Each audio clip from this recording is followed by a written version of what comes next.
Hey everybody, welcome back to the Dice Matrix. Today we'll be taking a quick look at Wonder Woman Challenge of the Amazons. I picked this up for sale, pretty cheap. It went on at Target, and finally I'm like, hey, this is down to where I finally want to pay for it. So let's just go to my table, and I'm going to show you what's in the box and show you how it's played, and then tell you what I think about it.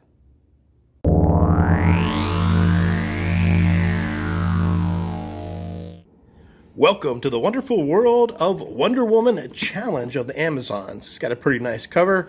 Back just kind of shows you a little bit what the board and the figures look like and just give you a basic description. This is actually a pretty light game.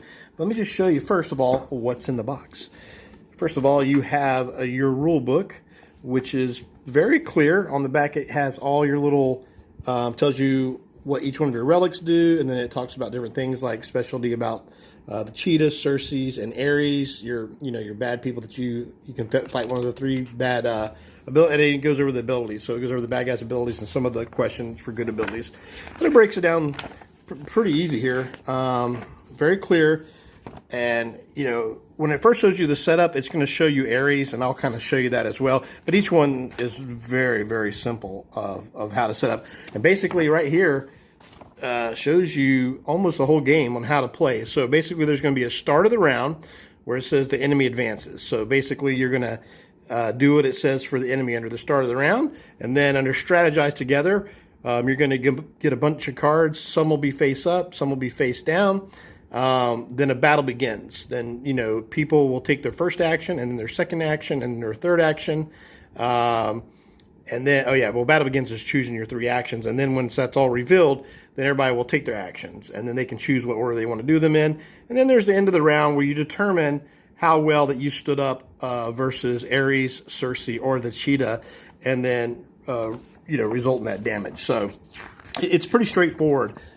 Easy actions. You'll be just taking one of these four actions, wisdom, vigor, agility, or leadership.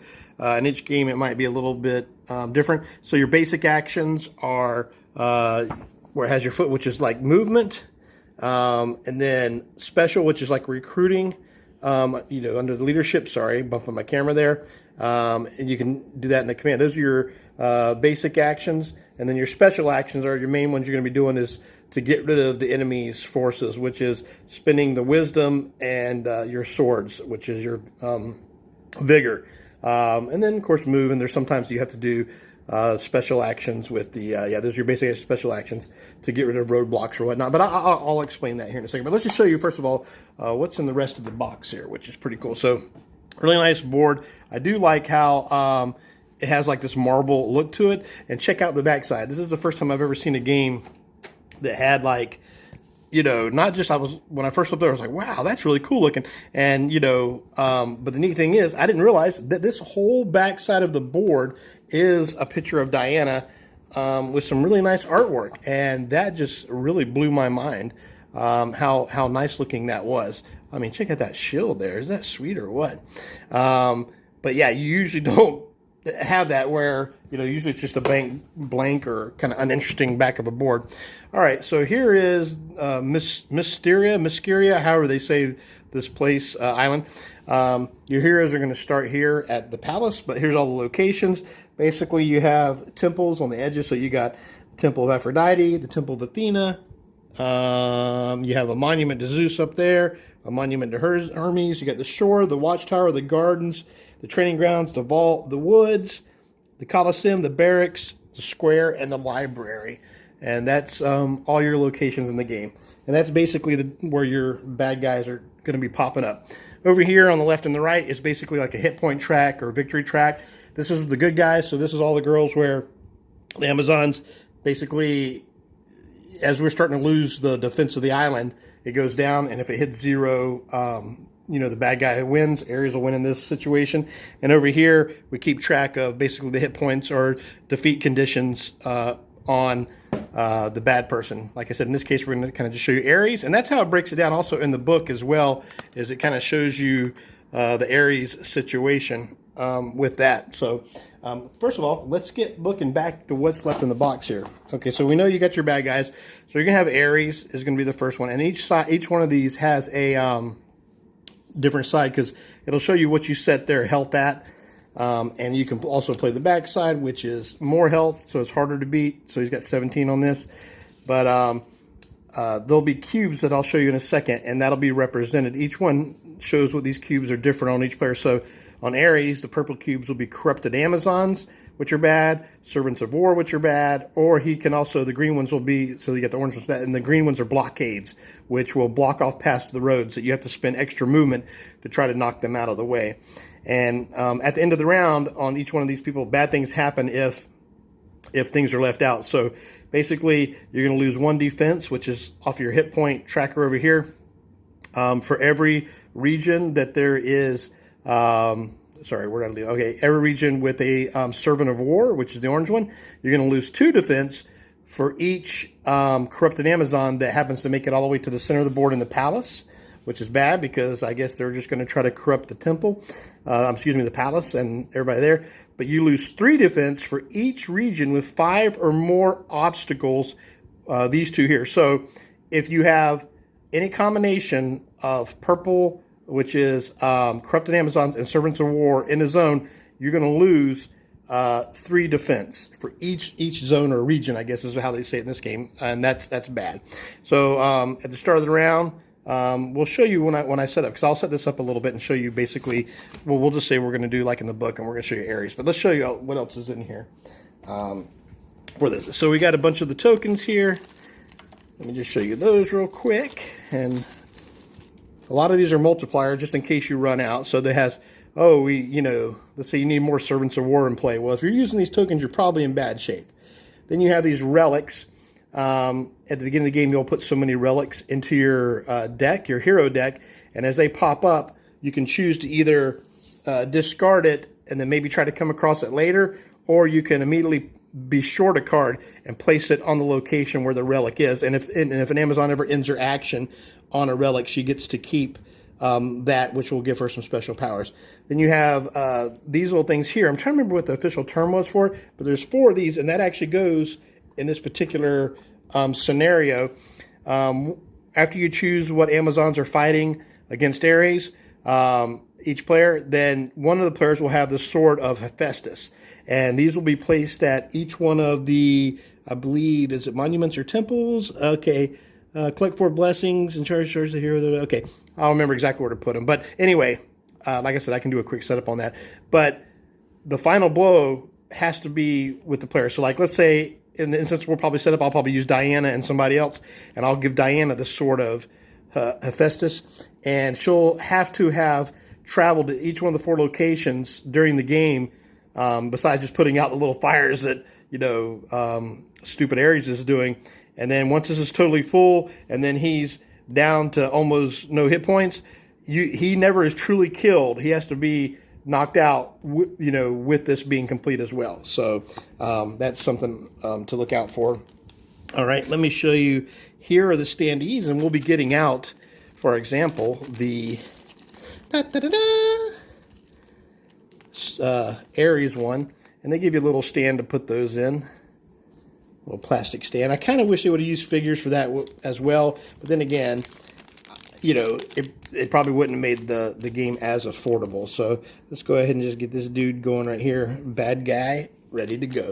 But anyway, here's the cheetah and Circe, and they have their own separate decks and basic win conditions. They're all pretty close, but they do feel a little different. Each one does play a little differently. Sorry, I keep bumping my camera there.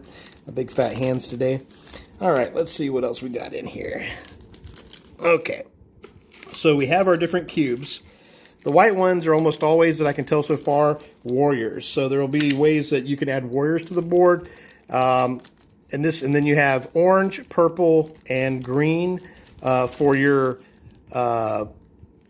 representing different things for each enemy that you face. So in the one we'll be facing, once again, this is servants of war. These are roadblocks, the green ones, and the purples are corrupted Amazons.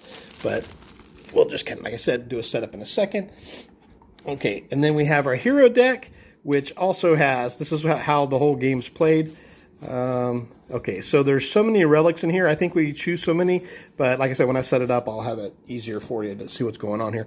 But basically, if you end up picking up a relic, once you draw this card in the game, you can, if you injure action on the location where this is at, barracks, and this happens to be out there, then you pick this up and it's yours for the rest of the game for your Amazon. So it gives you an ability that says, since you have going on when moving, you may move directly into the enemy's region, then end your action. So, and a lot of them have different things like, let me see if I can find one here that has a specific keyword on it. Okay, so the other hero cards I'm about to show you have a lot of keywords. So like if you happen to have your the battle tiara, it says whenever you play resourceful, you get to double its emblems. And just a quick word about doubling in the game, if I forget to mention it later, that you're only you have effects that can double things in the game. No icon can be doubled more than once.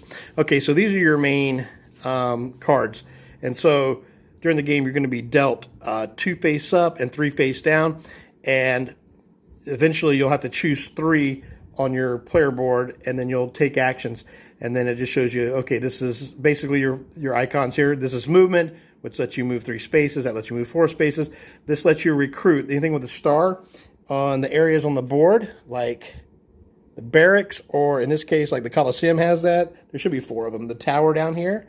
Then that means when you're there, if you're there and you decide to choose this, because you'll choose one of the actions. Like there's some that have like all 4 choices, but this says, okay, you can recruit 1 warrior, which means you'll take 1 white cube and put it in there. And warriors can be sacrificed, I believe. I think it's 3 at a time for one, but like I said, I'll go over that in a little bit more detail when we kind of show you basically how the game's played here. So these are the bad guys. Each bad guy gets their deck, so that's Cersei. But let's go ahead and just go to Ares, and they all have a hero card showing you how they work. So you'll take Ares' deck out, everything that says Ares on the back. So Ares has a lot here. And they do have player aid cards. And his deck will be shuffled and set to the side of the board. And where's Cersei? Let me just get Cersei out of the way. Okay, so right here, this kind of gives you a reminder of how you deal with Ares threats. So he's going to end up getting purple cubes, green cubes, and orange cubes on the board, which are servants of war, oranges, like I said again, corrupted war Amazons, and then green are roadblocks. And so this is what you need to play as one of your actions. So if you have at least 3 wisdom, 3 books, then you can, if you're in his own region, you can remove a corrupted Amazon. Okay.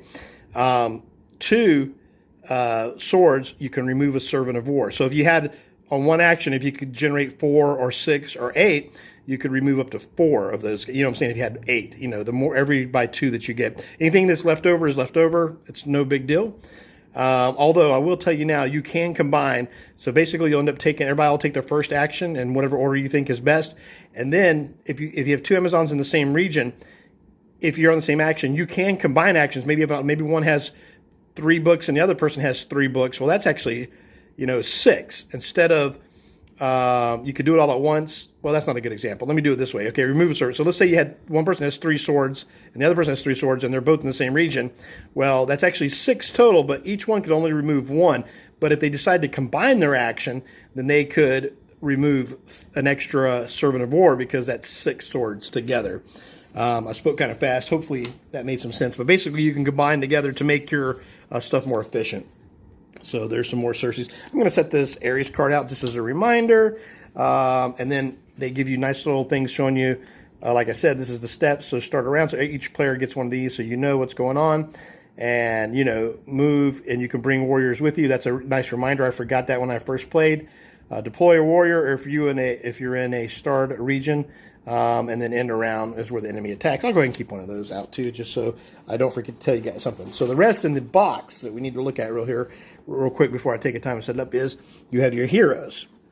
And so we have our hero figures and we have our hero cards. So this is kind of good. I was going to use Diana, and this is where you'll place your 3 actions.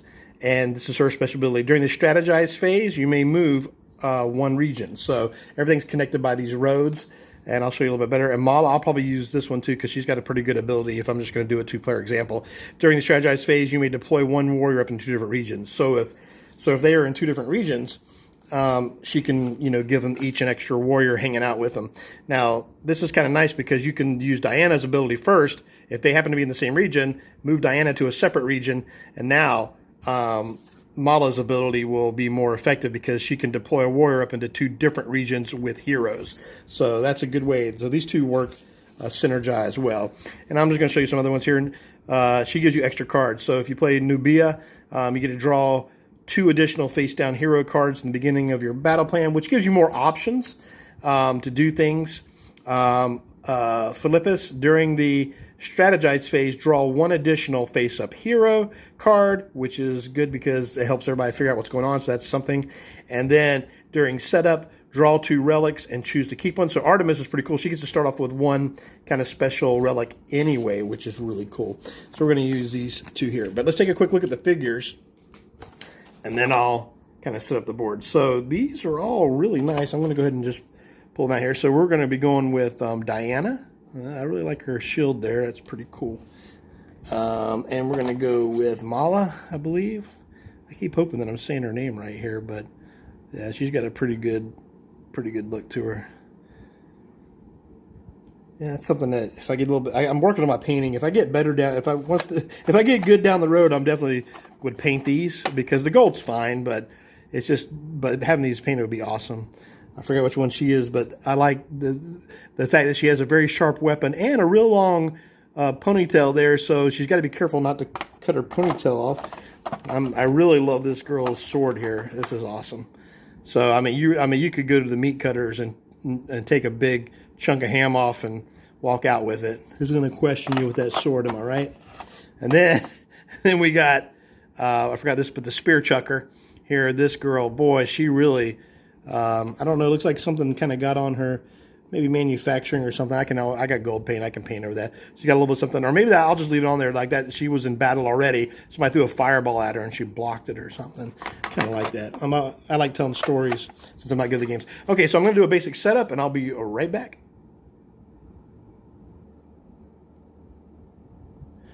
Okay, so I got the board basically set up. We got Diana and Mala here in the middle. Okay, at the beginning of setup, it says I'm going to give this to Diana. I've got the player boards over to the side here, and I'll bring them out just to kind of show you what you can kind of do on that. But during the setup with this sword, we're going to take one of these kind of basically discovery tokens and put them on basically each corner of the board, which is 1 on each temple, which are the 2 corner ones, and 1 at each oh, wait a second, that's the library with monument. There we go. So let me adjust that a little bit so you can see. So we have 1 up there, 1 here, 1 here, 1 here at all the temples and monuments. And temporarily I have hurt Diana. I'm sorry, young lady. Actually, she's older than me because she's been living a long time. Okay, so I got the deck shuffled off to the side. You can't quite see them, but that's not a big deal. So once you got everything set up, you choose, what was it, 4 relics, I believe, and you mix them into the deck, and then you have all your hero cards just shuffled by the side, and so it's pretty easy. We're going to walk through here. During the start of the game, it just lets you know, choose 1 player to take the sword. We've given that to Diana, and we placed a monument in each temple. So then we go right to start of round, which is number 1 thing here. And on Ares, oh yeah, so we are set up, I should have double checked that. I think we're at 16 or 18 health, but that's all right. For this demonstration, it doesn't really matter. So I think you may start off at 18 at 2 player, but anyway, so we're playing the 15 hit point one. And so what happens is to start around, we're going to draw one of Ares' cards. You ignore the effect and move Ares to the region. So let's just draw the card. I'll kind of show you what's going on here with that. So normally these are all the bad things that happen, but this we're ignoring all the effects and we're just looking at the very bottom. So this card at the bottom says training grounds, and so that's where we're going to move Ares to the training grounds right there. And maybe I should put him like this. He looks, you know what, just for this example, he'll look better if I just lay him face like that. Yeah, since I got a low table here showing you everything. And then we put that in the discard pile, but it also says, so we draw a card, ignoring its effect, and move Ares to that region, which we did. It says if there are warriors in that region, which are these little white cubes, which there are none, especially since the start of the game, we would replace them all with purple cubes, which means now they become corrupted Amazons, and that's bad. But there are not, so we just ignore that. But now it says if there are no warriors in that region, instead we're going to deploy 2 servants of war. So with Ares here, we will add in 2 servants of war. So now we have some problems, because at the end of the round, if we can't deal with this, we have to take these type of damage. So at the end of the round, you're going to lose 1 defense, which is basically your hit point life over there. 1 defense for each region that has a servant of war in it, and we'll lose 2 defense. They lose 1 for that, and lose 2 for each purple in the palace, because certain cards or certain actions will have the purple move closer to the palace, and then you'll lose 3 defense if you have regions with a combination of 5 or more of corrupted Amazons and servants of war, because they're really doing a number on you, and it kind of shows you what's going on. And he likes to blockade regions. It says heroes may not move along roads with a blockade, but you can spend stuff to get rid of them. So it'll even show you. So we're on the round phase here, and we'll get to this in a second, where we show one of the 4 actions, how we kind of deal with that there. So, all right. So the next thing we do in the round phase is we strategize together. So Diana and Mala, let's just go ahead and pull Diana's sword off there. So each one of these heroes, as you play them, they're going to get 2 cards face up and 3 cards face down. And if you play certain heroes, you'll get a different combination. Maybe you might get extra cards face up or face down. So what happens is everybody kind of looks at all their cards and looks at the board and discusses. This is called the strategize phase. So you're trying to figure out what you want to do. And on these cards, eventually between here, so between this and the cards eventually you'll look at, you'll get to choose 3 cards to put in each one of these slots face down, and you don't communicate after that. So during the strategize phase, you can talk all you want, but then when it comes to assignment, we don't think. So basically, we just talk about what's going on here. Now, Swift is interesting, because if you look at Swift, it doesn't have anything. This is a lot of, so it just has a pretty good number. So you can move your hero up to 4 movement, or if you're in a capital zone, you can put in anything with the capital icon. You can put in warriors equal to that number. Okay, so some cards have abilities like Persistence says, and it has choice of 2 things, but it says draw 2 cards into your battle plan for the next round. So that's a pretty nice thing. So battle plan will be in the next step where we're, I'm assuming that might be face down. I don't know. I can look it up if one might be face up or face down. But anyway, you're going to get 2 extra cards if that's cards you go with. So basically, you kind of look at what cards.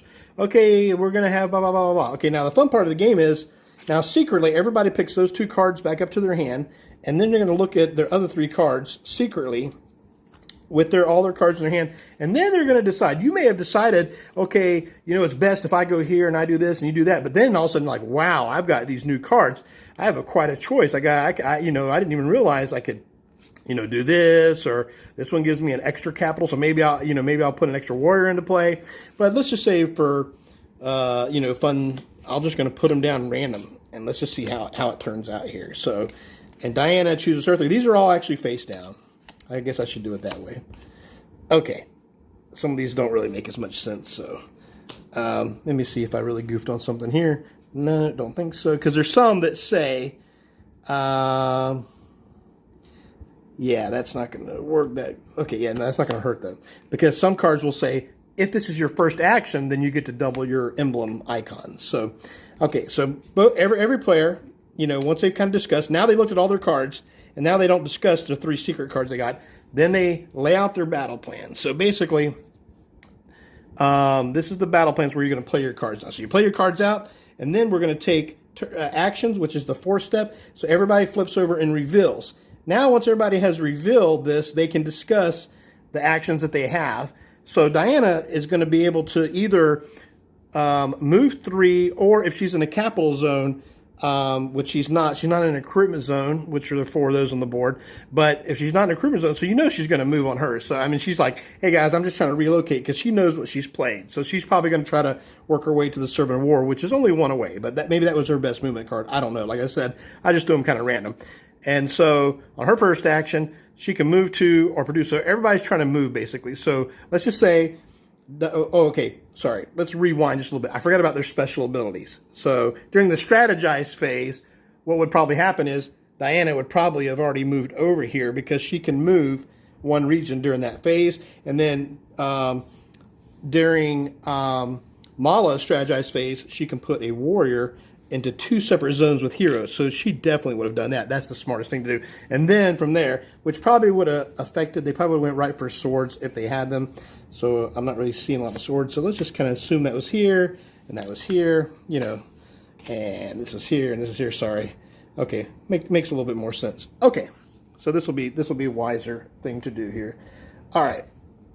So anyway, round starts, and let's just say that she's in the capital. So Diana now, instead of moving, since she got her free move, she's going to choose the action over here, which is getting warriors. So now she's going to get 2 more warriors to her zone over here. Now she has 3, which is good because you can sacrifice warriors to pump up your number on your card, which is amazing, actually. So, okay, so for every warrior that you use, so anyway, see, this is her action. Every warrior that you use, she can increase that emblem's number. And some things may cause you to double emblems, but you can never double the warrior number being sacrificed, only the emblem number, and they're just added to it. So anyway, she's done this action. Diana's done her action, first action, and now she's going to move over too. So she has adaptable. She's going to choose, Mala is going to choose the move too. So she's only going to use one of those to move over here because they're going to try to deal with these servants of war and maybe Ares if they get lucky at the end. Okay, now everybody, once they have taken their first actions, will take their second actions as heroes. And you can choose what order to do that in. And they both got swords of swinging, which is great. Mala could have dragged this over. Let's just say she dragged a warrior over because you can drag warriors with you, which is nice. So there's actually 4 warriors that can be used by heroes in this spot. So the first thing they want to do is Diana says, I got 3. She can spend, Diana will spend 1 and pump her attack number up to 4. And that's how you get rid of servants of war. Also, it's how you deal damage to Ares. Let me just go to your thing here to show you Ares. So to get rid of a servant of war, for every 2 swords that you spend, you can remove a servant of war. So she's got 3. She's going to spend one of the warriors in her zone to turn to make that a 4, and 4 damage will get rid of both of these servants. So those are gone. So that is already like a great start. And so that Diana's second action is gone. And now Mala has a 2 attack. Well, the problem is there's nothing else to attack here, and she doesn't have a recruit. So sometimes you get blank symbols, but she does have 2, plus there's still 3 warriors. And for Ares, if you could, you spend 4 of anything to deal 1 damage. Okay, so let's take a look. So she doesn't have anything on here that has a 3. That would have been great. So she could spend 2. So she's going to spend 2 warriors and add them to one of her symbols to make 4 of anything to deal 1 damage to Ares. So 2 more warriors are gone, and now Ares has taken 1 in the eyeball. I'm assuming it's just a little scratch. He probably just maybe barely scratched his contact lens or one of those little glowing evil eyes. So anyway, her second action's gone. Now we're down to the last 2 actions. And then I'll even walk us all through the cleanup here. But you can kind of see the gist of it, how it's working out here. It's pretty sweet. Very easy to play. Okay, so now we look at the last actions here. Mala has the experienced one. And a lot of times they'll have different abilities. Now right here is interesting. It says steadfast. Double this card's emblems if this is your 3rd action. And this actually was Diana's 3rd action. So she's going to double this for 4, which will be able to do 1 more damage to Ares. And she only has 2 here, but she has a 3 book and 1 warrior left. So Mala is going to spend, because remember to do Ares, it can be 4 of anything to deal 1 damage to him. So 1 warrior plus 3 wisdom, boom. Ares takes another point of damage, and then Diana's normally was only going to do 2, but since her steadfast has special, if this card is emblem, if it's your 3rd action, which it was, then she gets to double it. That's 4, and bam, you nasty, ugly-looking dude, you're down to 12 hit points already. One of the best starts ever I had. Trust me, I've had a lot of bad starts. I probably should just play this full game out anyway, as if I was 2 different players. But anyway, so what you do is, now we're going to go back to the kind of resolution of this here. So now we go to the end of the round. So we're going to lose 1 defense for each region with a corrupted one. There is no regions because we took care of all those. There's no purple at the palace, so we won't lose 2 there. And there's no regions with 5 or more, so we take no damage. Our defense over here holds. So that is fantastic. And any reminders here? So then it'll just come back up to the turn, starting with the bad guy again, which I'll just kind of show you what we're going to be dealing with. We won't actually deal with it. So the first thing you do is you reveal the next card, and you ignore what's going on up here, and you say, aha, Ares is jumping to the vault, because he wants you to have to chase after him. He wasn't very fast that time, so he must be looking for some goodies in there, some cookies, some Amazon cookies. And over here, he could have jumped way over here, which makes it harder to get to him. But, you know, he's pretty cocky right now. He goes, yeah, you did pretty good the first time. Let's see what you can really do. And so now we'll follow the rule for Ares, which was, once he moves there, if there are any white warriors in there, then he would change them to corrupted warriors, which are bad, that try to move to the palace to deal damage to you. But instead, he's just going to do his normal, which is put 2 servants of war in over here. So sorry I have to keep autofocusing, guys. I forgot to set my camera up on that. And then, let's see. And then we're going to, it says, drawing 1 card, draw cards. Okay, and then we draw 1 to see what his action is. I may have forgot to do that last time. So, sorry. You're actually supposed to draw, so in a 2-player game, you do draw 1 card for this. So I may have forgot to do this. So maybe that's why Ares is so good to beat, because now we're supposed to do what this is. Oh, okay. Now we deploy 3 to the library. And I think I dodged a bullet. Sorry, I may have misplayed that. But you draw the first card, send them to the location, and you draw the second card, and then you take the action.